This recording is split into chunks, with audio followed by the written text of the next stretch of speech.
আমাদের ভ্রমণ পিয়াসী মানুষদের মধ্যে স্টুডেন্ট বড় একটা জায়গা দখল করে আছে। যারা স্টুডেন্ট ওদের যেমন মানে ওদের স্পিড থাকে কাজের প্রতি বা পড়াশোনার প্রতি সবকিছু নবোদ্যমারা সবকিছু করতে যায়, তেমনি তারা বিভিন্ন জায়গায় ঘুরতে যেতে চায় ঠিক সেভাবেই। যেমন ধরেন আমি যখন স্টুডেন্ট ছিলাম শুধু সুযোগ পেলেই অনেক জায়গায় চলে গিয়েছি। আমরা এখন বয়স হয়েছে এরপরও ঘুরি, সেটা আলাদা হিসাব। কিন্তু স্টুডেন্ট থাকা অবস্থায় যেভাবে ঘুরতে চেয়েছি কিন্তু সুযোগ কম পেয়েছি। আমি অনেক কিছু জানতাম না, যেমন ইন্ডিয়ান ভিসা কিভাবে করতে হয় আমি জানতামই না। যার ফলে আমার যখন চাকরি জীবনে প্রবেশ করি তখন আমি কিন্তু এই ভিসা করে নিজে নিজে তখন সব জানলাম। এরকম এখন যারা স্টুডেন্ট আছে অনেকেই যেতে চায়, যেমন আমার সাথে অনেকের সাথে কথা হচ্ছে, ফেসবুকে অনেকের সাথে কথা হচ্ছে এরকম যে তারা জানতে চাচ্ছে ভাই আমি কি করব, আমি তো স্টুডেন্ট, আমি তাহলে কিভাবে আমার পেশার প্রমাণ দিব, এটা তো স্টুডেন্ট। এটা নিয়ে যদি একটা ভিডিও দেওয়া আছে, আবার দিচ্ছি যে কি কি পেপারস লাগে আমি প্র্যাকটিক্যাল দেখাবো।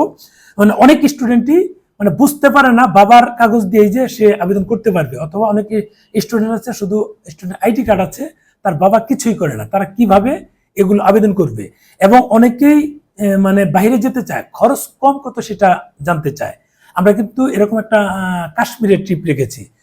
স্টুডেন্ট থাকা অবস্থায় যদি আপনার কাশ্মীরের একটা সৌন্দর্য আপনি স্বচক্ষে নিয়ে নিতে পারেন, এটা যে পরবর্তী চলার পথে আপনার জন্য কতটুকু কাজে দিবে সেটা আসলে যারা গিয়েছে তারা সেটা বুঝে। আপনি স্টুডেন্ট থাকা অবস্থায় যত রকম জ্ঞান অর্জন করবেন, ঘুরবেন, সেটা কিন্তু পরে পারবেন না। আমরা অনেক সময় গল্প আকারে বা বিভিন্নভাবে বলি না যে আপনি যদি যৌবনকালে যদি ঘুরতে না পারেন, বৃদ্ধকালে সেটা কিন্তু কোনো কাজে লাগবে না। যৌবনকালে ঘুরলে বৃদ্ধকালে সেগুলো জ্ঞান অর্জন করে সেগুলো অনেক কাজে লাগানো যায়। বিষয়টা হচ্ছে এরকম, আপনারা যদি স্টুডেন্ট হন এবং আমাদের সাথে বাজেট ট্রিপ আছে, 19,900 টাকার একটা প্যাকেজ আছে। আমি যদি আপনারা আমাদের এই প্যাকেজে যেতে চান বা পরবর্তীতে কোনো স্টুডেন্ট যান, আমি অ্যাডভান্স বলে দিচ্ছি, প্রত্যেকটা প্যাকেজেই শুধু স্টুডেন্ট আইডি কার্ড যদি দেখাতে পারেন তাদের জন্য স্পেশাল ডিসকাউন্ট থাকবে। স্পেশাল ডিসকাউন্ট বলতে যতটুকু সম্ভব আমি করতে পারি তাদের জন্য। এবং এই লোকগুলো এখন যদি ভিসা করতে চান বা চিন্তা করলেন যে আপনারা জানুয়ারিতে যাবেন, এখন করে ফেলেন ভিসা, বা ডিসেম্বরে যাবেন। এখন যারা স্টুডেন্ট তাদের ভিসা করার জন্য কি কি পেপারস লাগবে বা কি কি কাগজপত্র হলে আপনাদের ভিসা খুব সহজে হয়ে যাবে। প্রথমত আপনার পাসপোর্ট তো লাগবেই। এরপর আপনি আবেদন করেন, আপনি নিজে আবেদন করেন, ইউটিউবে অনেক ভিডিও আছে সেগুলো দেখে আবেদন করতে পারেন, অথবা আমাদের মাধ্যমে করাতে পারেন, বা যারা এজেন্সি আছে তাদের মাধ্যমে করাতে পারেন। আপনারা এই যে আবেদনপত্র নিলেন, আবেদনের পিছনের সাইড দিয়ে নিচে দেখবেন সিগনেচার আছে। পাসপোর্টে যেভাবে সিগনেচার দেন ঠিক ওইভাবে দিবেন। এখানে একটা 20/20 ছবি থাকবে। তারপর আপনার ভোটার আইডি কার্ড দিবেন। ভোটার আইডি কার্ড দেওয়ার পর আপনার বিদ্যুৎ বিলের একটা কপি দিবেন। এই যে ভোটার আইডি কার্ড দিলাম, বিদ্যুৎ বিলের কপি দিবেন। এই যে বিদ্যুৎ বিলের কপি দিলাম। তারপর আপনার যেহেতু আপনি স্টুডেন্ট, একটা প্রমাণ দিয়ে দেন, স্টুডেন্ট একটা প্রমাণ দিয়ে দিলাম, এটা গেল। এখন আপনি স্টুডেন্ট কিন্তু আপনার বাবা কোনো পেশায় নিশ্চয় আছে। আপনার বাবা যদি চাকরি করে তখন ওখানকার যে জব আইডি কার্ড আছে সেটা দিবেন, বা ভিজিটিং কার্ড আছে সেটা দিবেন। আর যদি আপনার বাবা যদি ব্যবসা করে সেক্ষেত্রে কি দিবেন? আপনার বাবা ব্যবসা করলে এই ট্রেড লাইসেন্স আছে সেটা দিবেন। ওনার ট্রেড লাইসেন্স দিয়ে আপনি আবেদন করেন। আর যদি আপনার বাবা কিছুই করে না, কৃষক, ওই ক্ষেত্রে কি দিবেন? আপনার বাবার যে জমির পর্চা আছে বা আপনার দাদার যদি থাকে সেটাও দিতে পারেন, বংশ পরম্পরা এটা পাওয়া যায়, অসুবিধা নেই। আপনার বাবার জমির পর্চা দিবেন, ওখানে কিন্তু ডিটেলস দেওয়া থাকে, এটা দিয়ে আপনি আবেদন করতে পারেন। বা অনেকে বলে যে আমরা তো বাসা ভাড়া পাই, সেক্ষেত্রে কি দিব? আপনি যার কাছে ভাড়াটিয়া যাদেরকে দিচ্ছেন, এখন কিন্তু বর্তমান নিয়ম আছে যে ভাড়াটা দিলে চুক্তিপত্র রাখতে হয়, কারণ কি ভাড়াটা খারাপ না ভালো সেটা যাচাই করার জন্য একটা বিষয় থাকে, বা কখনো ঝামেলা করলে যেন ওই চুক্তির মাধ্যমে তাকে ধরা যায় আইনগতভাবে। এই চুক্তির একটা কপি দিয়ে দেবেন, অথবা অনেকে দোকান ভাড়া পায় সেটা দিয়ে ভাই ওই কপি দিয়ে দেবেন। এটা পেশার প্রমাণ চলে গেল। এখন তো আপনি ঘুরতে যাবেন, সেখানে কিন্তু আপনাকে খরচ করতে হবে। খরচটা কোত্থেকে দিবেন? আপনার বাবার নামে নিশ্চয়ই ট্রেড লাইসেন্স আছে এবং ওইটার কাউন্টারে একটা ব্যাংক অ্যাকাউন্ট আছে, অথবা আপনার বাবার পার্সোনাল যদি ব্যাংক অ্যাকাউন্ট থাকে সেটা দিলেন। অনেক সময় স্টুডেন্টদের স্টুডেন্ট অ্যাকাউন্ট হয়, যদি সেটা দিয়ে দেন। যদি এগুলো নাও থাকে আপনি এসবিআই ট্রাভেল কার্ড করে দিবেন। এসবিআই ট্রাভেল কার্ড করে দিলে আপনার ধরেন যে আর্থিক সচ্ছলতার প্রমাণ অনেকেই দেখাতে না পারার কারণে ভিসা অনেক রিজেক্ট হচ্ছে, ধরুন 50% রিজেক্ট হয়ে যাচ্ছে।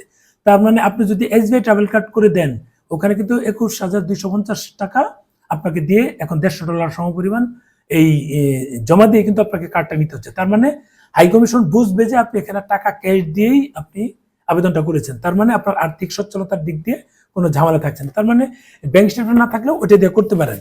তারপরে যেটা দেবেন আপনার এই ভিসার কপিটা, যদি পূর্বে আপনি ভারতে গিয়ে থাকেন অপ্রাপ্ত বয়স্ক অবস্থায় আপনার বাবা মার সাথে গিয়ে থাকেন দিলেন, আর যদি না থাকে দিলেন না। তারপরে হচ্ছে আপনার সর্বশেষ যেটা আপনার এই পাসপোর্টের কপি দিবেন। আপনি যখন পাসপোর্ট নিয়ে চলে আসবেন তাদের কাছে তো একটা এভিডেন্স থাকতে হবে, বাকি কাগজ রেখে দিবে কিন্তু পাসপোর্ট তো রাখবে না। এই মূল পাসপোর্টেই তো আপনাকে ভিসাটা লাগাবে। যেমন এই যে এয়ার ভিসাটা লেগেছে, এই যে মূল পাসপোর্টের ভিসা লাগবে। মূল পাসপোর্ট যদি আপনাকে দিয়ে দেয় তাদের কাছে কোনো এভিডেন্স থাকে না, যার ফলে একটা ফটোকপি আপনারা দিয়ে দিবেন। এই হচ্ছে বিষয়। এবং সর্বশেষ যেটা হচ্ছে আমরা কিন্তু কাশ্মীর প্যাকেজ দিয়েছি মাত্র 19,900 টাকায়। যারা অল্প টাকায় মানে বাজেট ট্রিপে মানে ভূস্বর্গ কাশ্মীর দেখতে চাচ্ছেন, যাদের মানে ওখানে যাওয়ার একটা স্বপ্ন, মানে অনেক নাটকে বা সিনেমাতে আমরা যেগুলো দেখে থাকি যে ওখানে গেলে যেমন প্রাণটা জুড়িয়ে যায়, চোখ জুড়িয়ে যায়, মানে মাইলের পর মাইল বরফে ঢাকা কাশ্মীর, অথবা মানে সবুজ কাশ্মীর, যেটা আমার বেশ কয়েকটা ছবি যারা দেখেন খেয়াল করে দেখবেন যে গুলমার্গে সবার উপরের পাহাড়ে একটা পাথর উপরে দাঁড়িয়ে ছবি তুলছে, মানে আকাশটা মনে হচ্ছে আমার হাতের কাছে ধরা যাবে। এরকম ভিউ যারা দেখতে চান কাশ্মীরে, তাদের জন্য প্যাকেজ দিয়েছি মাত্র 19,900 টাকায়। যদি আপনারা স্টুডেন্ট হন, আপনারা স্টুডেন্ট প্রমাণ দিতে পারেন, সেখান থেকে আপনাদের একটা ডিসকাউন্ট থাকবে। যদি আপনারা মনে করেন যে না অনেক স্টুডেন্ট একসাথে আমাদের সাথে যাবেন, তাহলে সেটা অক্টোবর বা নভেম্বর করবো, বা আপনারা যদি অক্টোবরে যদি কাশ্মীর যেতে চান, প্রতি মাসে আমাদের প্যাকেজ থাকবে। সেখানে যদি মনে করেন যে না কাশ্মীরে তো আপেল বাগান দেখবো, গাছ থেকে আপেল পেরে খাবো, এরকম যদি চান, সেটা হচ্ছে অ্যাভেলেবেল বাগান ওখানে। সেটার জন্য যদি অক্টোবরে প্যাকেজ দিতে চান, স্পেশাল আপনাদের প্যাকেজ দিব। যদি বলেন আমি সাথে থাকবো, আগস্টের লাস্টে একটা যাব, গিয়ে সেপ্টেম্বরে ফিরবো, এরপর অক্টোবরে আমার কাশ্মীর প্যাকেজ আছে, কাশ্মীর প্যাকেজটা শেষ করে, অথবা কাশ্মীর প্যাকেজে যাওয়ার আগে আপনাদেরকে নিয়ে ঘুরে আসবো। বা নভেম্বরেও যদি চান, কারণ নভেম্বরেও আপেল বাগান পাওয়া যায়, আমরা এই চায়না থেকে ঘুরে এসে আপনাদেরকে নিয়ে একটা স্পেশাল প্যাকেজ দিব যারা স্টুডেন্ট আছেন, শুধু স্টুডেন্টদের নিয়ে। এই হচ্ছে আমাদের প্যাকেজ, স্পেশাল ডিসকাউন্ট তো থাকবেই। আপনারা শেয়ার দেন, আপনারা যদি যেতে চান যোগাযোগ করবেন। যদি কোনো প্রশ্ন থাকে আমাদের হোয়াটসঅ্যাপ নাম্বার দেওয়া আছে, সেখানে আপনারা প্রশ্নগুলো লিখে দিবেন, পরবর্তীতে আমরা সময় অনুযায়ী আপনাদের উত্তর দিয়ে দিব।